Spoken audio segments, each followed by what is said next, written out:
Așa că asta stă perfect acolo. Deși se vede foarte clar care și cum sunt. Să o rotăm puțin. Să o rotăm și pe asta aici.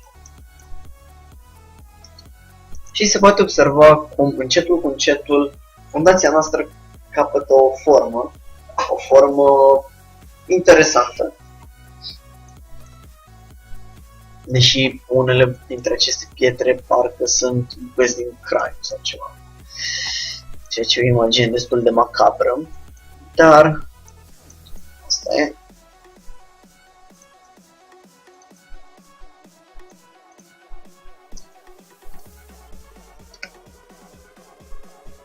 Cei care fac sau cei care vor să înceapă să lucreze la un joc de groază, ar fi o idee bună să folosească ideea asta cu bucățile de craniu. Bine, acum depinde și de proiectul lor.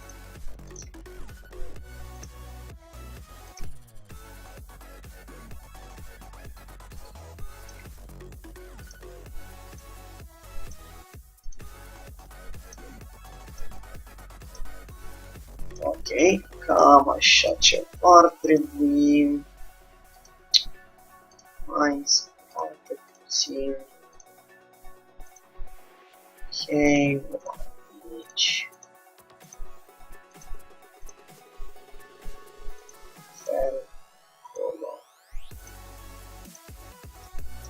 Nu contează dacă sunt foarte disproporționate pietrele, până la urmă sunt pietre, nu sunt, de nou, sculpturi.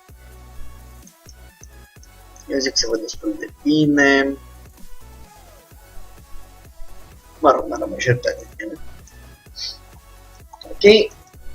Hai să mai luăm încă vreo câteva. Să zicem prima. Ups.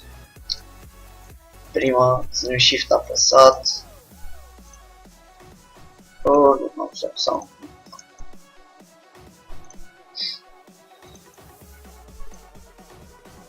Așa. Și hai să zicem că vreau și pe aceea, Shift plus D.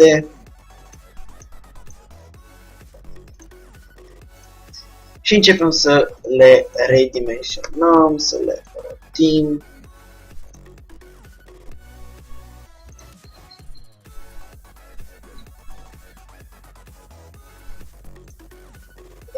Perfect. Hai să ne jucăm puțin și cu aceea.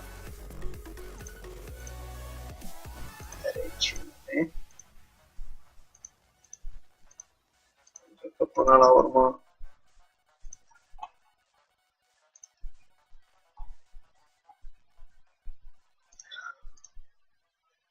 trebuie să le ducem la o formă mai interesantă. Sau cel puțin asta este scopul meu, să le aduc la o formă cât mai interesantă.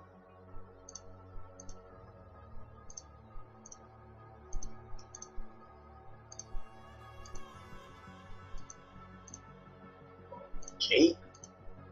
Așa, zic eu că ar trebui să fie perfect. Sau cam așa.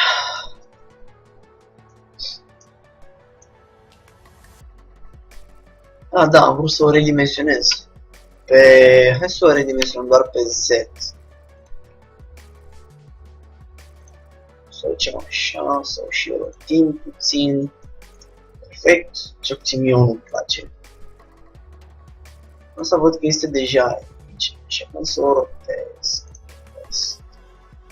O redimensionez.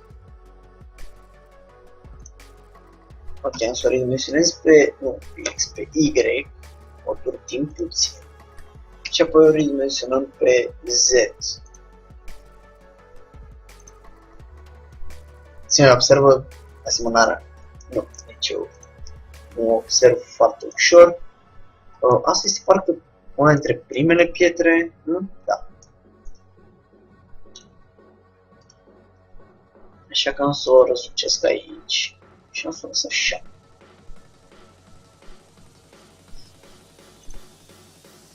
Diferențe sunt foarte puține la multe din ele. Însă, de cele mai multe ori, în funcție de scenă și în funcție de utilizarea scenei, cei care se uită sau cei care interacționează cu scena respectivă sau care pur și simplu privesc, nu vor observa foarte multe detalii, dar în cazul unui joc sau în cazul unui joc, spre exemplu, când playerul are mult mai mult timp la dispoziție să interacționeze cu acea scenă, așa, se va uita.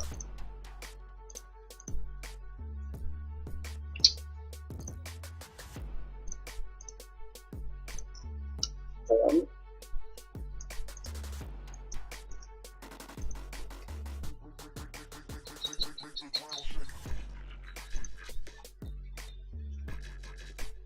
Ok. Aha, am înțeles.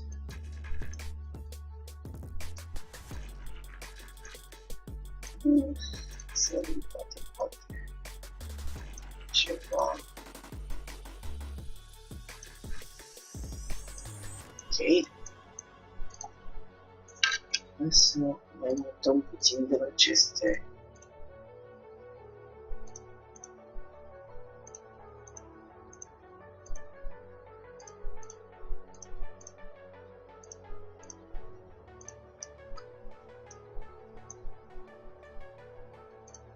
Ok, acolo ăsta.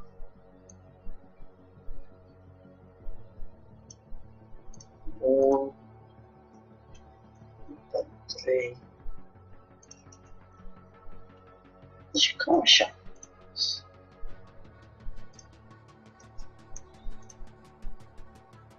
Undeva aici. Așa.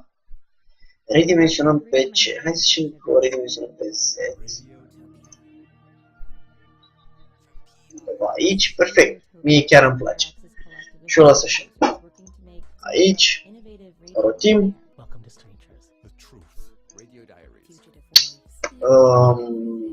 Nu rotim, să o redimensionăm. Și să o redimensionăm pe ce? Pe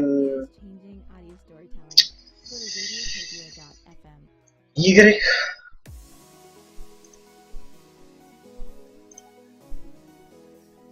Scalare pe Y.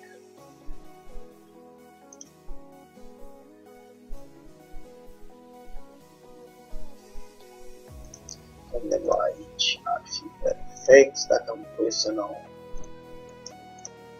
sau mai bine uite, chiar aici, rotim, perfect. Și am putea să mai luăm una din aceasta, să facem aici.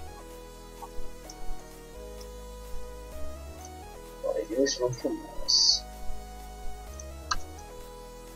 Și modificăm puțin la ea.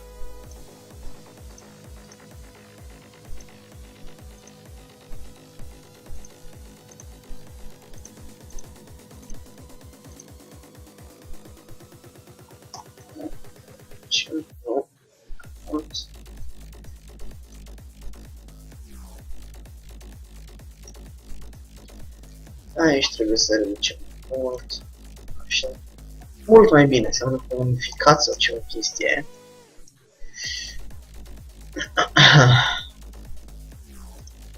Bun.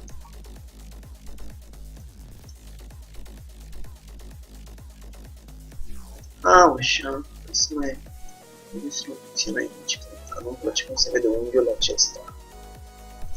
Acolo, acolo.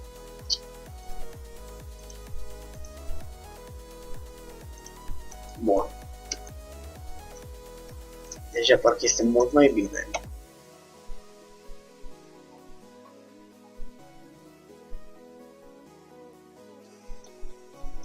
Să modificăm și asta aici.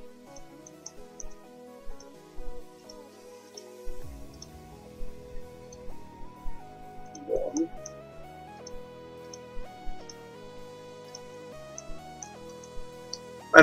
Mai verificăm puțin să încep să mă bălbăi deja.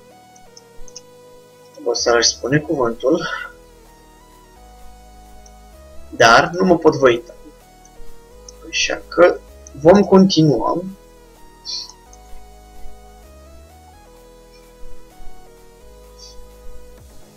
Abia am trecut puțin de jumătate. Cu cât facem pietrele mai mici și mai dese, cu atât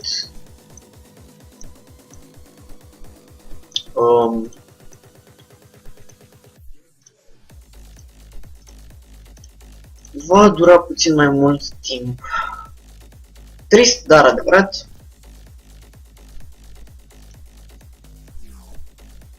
Ok, aici. Să le rearanjăm puțin.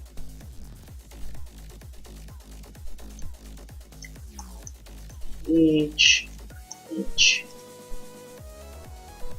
Hai să o renoviști asta.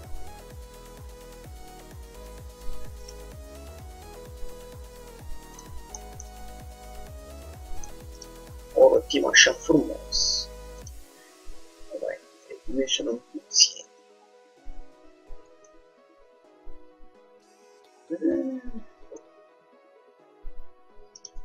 Aici. Și va trebui să o rotim, pentru că se poate observa că nu este poziționată cum trebuie. O rotim în jurul axei Y.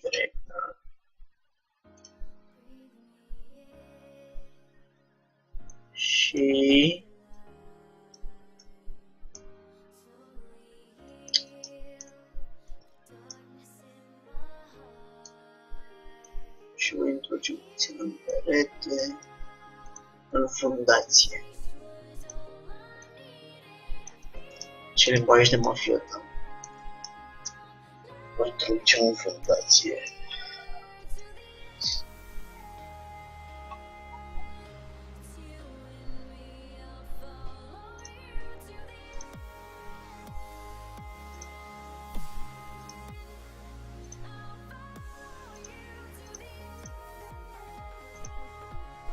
Ok. Da, știu unde este greșeala. Suntem un user perspective, așa că trebuie să mergem înapoi în right order. Așa. Și aici să avem grijă să edităm cum trebuie.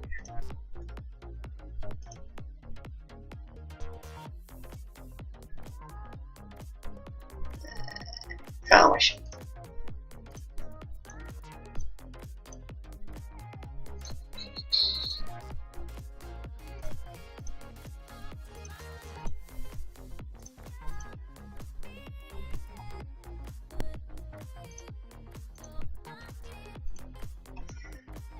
Ok.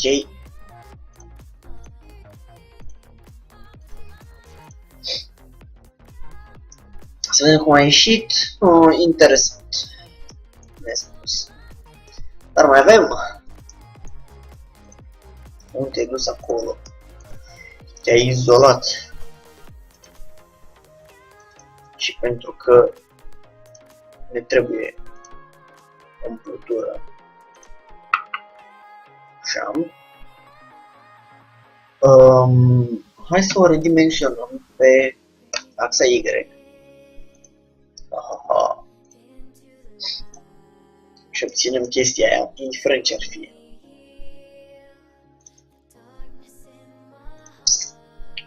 Aici la fel. Și doamne ce bizar arată piatra asta. Deci nu vine să cred că, de fapt nu vine să cred că se cunoaște stilul meu abstract de a lucra. Atât de abstract, uneori încât nici măcar eu nu îl recunosc. Dar asta este altceva.